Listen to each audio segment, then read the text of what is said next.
We saw in previous videos that the combined statement of financial position was about a point in time. So at the end of the year, the 31st of December, this is the organization's assets. Also in previous videos, we saw that the assets were things that the organization owned, and that there are different elements of measurement done with each asset. Measurement rules about the amount we show as cash and cash equivalents. What exactly are investments and what does that amount mean? The same with accounts receivable. Accountants spend their entire college years learning how to do the financial reporting on each of these items. So in college, you may have 2 weeks on just cash. What is cash and how do you measure it? 2 weeks on maybe 3 weeks on investments. What are investments and exactly how do you come up with that number? A week on receivables. There's lots of nuances. There are different valuation methods for each kind of asset. In general, our current assets are recorded at about what we could get out of them. That brings us to our current asset definition. Current assets are assets that are available for current operational issues. What do you have to start a new ministry? It is going to be in that pile of current assets somewhere. In addition, we might have some very current cash accounts that are down here in non-current assets because they are not available for operations. Now we move down the balance sheet. Here's the land, building, and equipment carried at depreciated historical cost. Then moving down, we pass through the other non-current assets and get to liabilities. The assets at the top of the statement of financial position are the things that the organization owns. Then at the bottom are the liabilities and net assets. They are the creditors and the owners claiming the assets. The bottom is the claims against the assets at the top. So liabilities are the claims of the creditors. These are what we owe. Now this is sort of simple. They are typically shown at very close to what we would have to pay to get out of them today. That is not precisely correct, but it's a good working start. They do not include future interest that we will have to pay sometime in the future, and they do not consider penalties for early payment. Accounts payable would be what we owe current suppliers, the electric company, for example. We might easily have something that we owe to employees, like salaries payable. Then the offerings and agency payable. We'll talk more about that in just a second. Loans payable would be notes that we have signed, like car loans, where we borrowed the money. The current portion of that loan is the amount that we owe in the next 12 months. And then there's the non-current portion. So we have to add the two together to get the entire loan amount. Here on these financial statements, we have loans payable current of $697,450 and the non-current loans payable of $2,140,744. The total of the two is the amount the total balance of the note.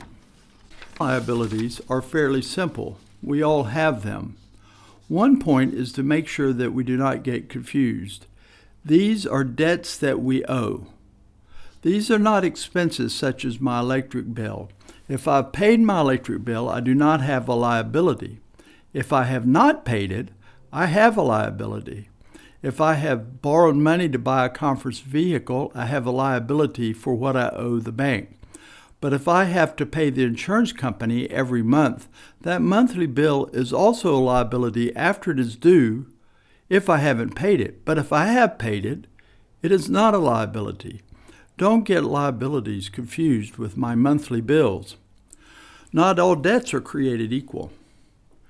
There are two different classes of debt. I do not want to be too elaborate here, but I think an example would be helpful. Suppose I were to say to Fred, "Fred, would you go to the store for me and buy me groceries on this list?" And Fred is a good guy, and he says, "Yeah." I say, "Here is £100 to spend and just bring me the change." When Fred comes back at me, he looks sheepishly and says, "Mac, I'm really sorry. I spent the money on a television for the family. I want you to note, though, I know I owe the money to you, and I will pay it to you as soon as I can."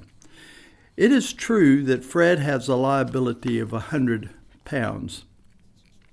Fred has betrayed what is referred to as an agency relationship. An agency relationship is when you are holding money on behalf of someone else.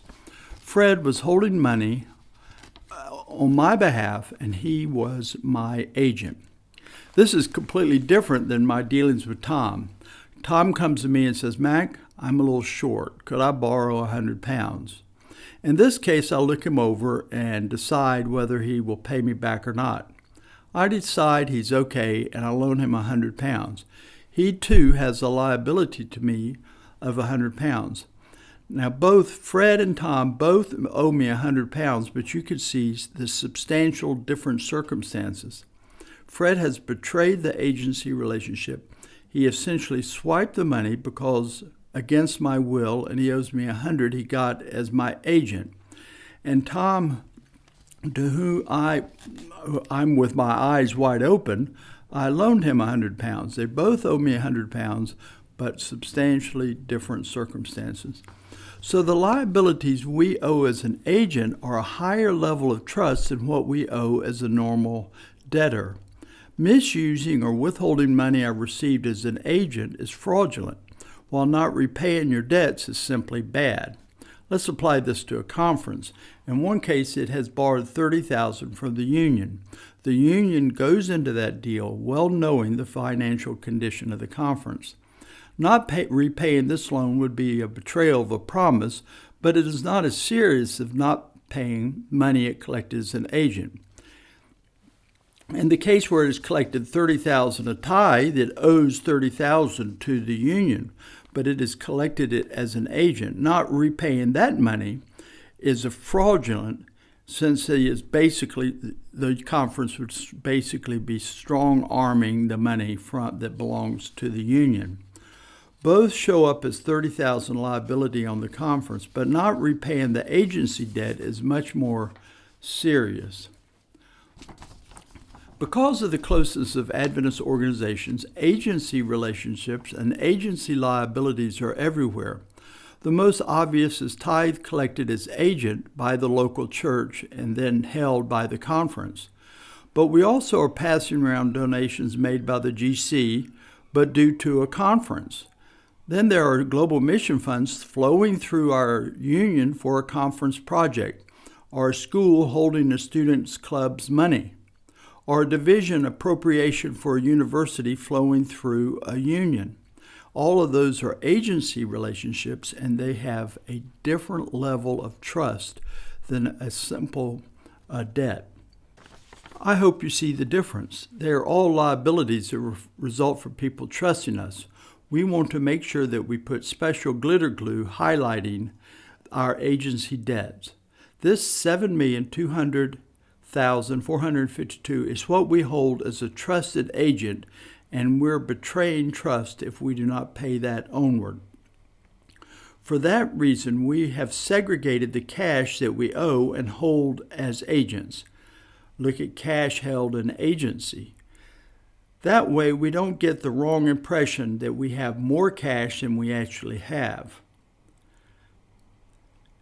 Now, I will tell you that this illustration in the accounting manual is a little bit off. If it were done correctly, the cash held in agency would be equal to the agency liability. We have one more little item and then we're done. How do you tell the difference between a current liability and a non-current liability? Again, the definition is residual. That is, if it is current, it is current. Then everything else is this other non-current liability. If you understand what is current, then you will, by default, understand what is non-current. The quick answer that most treasurers will throw out is a current liability is a liability that is due within 1 year. It is slightly more complicated than that. There's symmetry between the definition for current assets and current liabilities. Current assets are those assets that will be converted to cash in a year and are assets that are available for operations.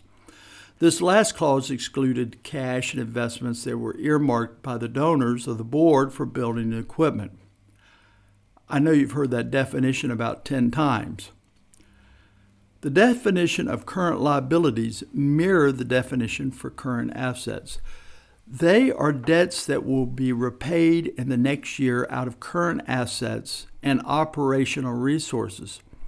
What that means is not overwhelming. The main point of the definition is to emphasize that current liabilities are an immediate burden on current assets. At least conceptually, the first thing that you will do with your current assets is to pay your current liabilities. This concludes our video on liabilities. Our next one is on net assets. They are also down here at the bottom of the statement of financial position. They are the second category of things that have claims on the assets. There are similarities between liabilities and net assets, and there are differences. So stay tuned to the next video.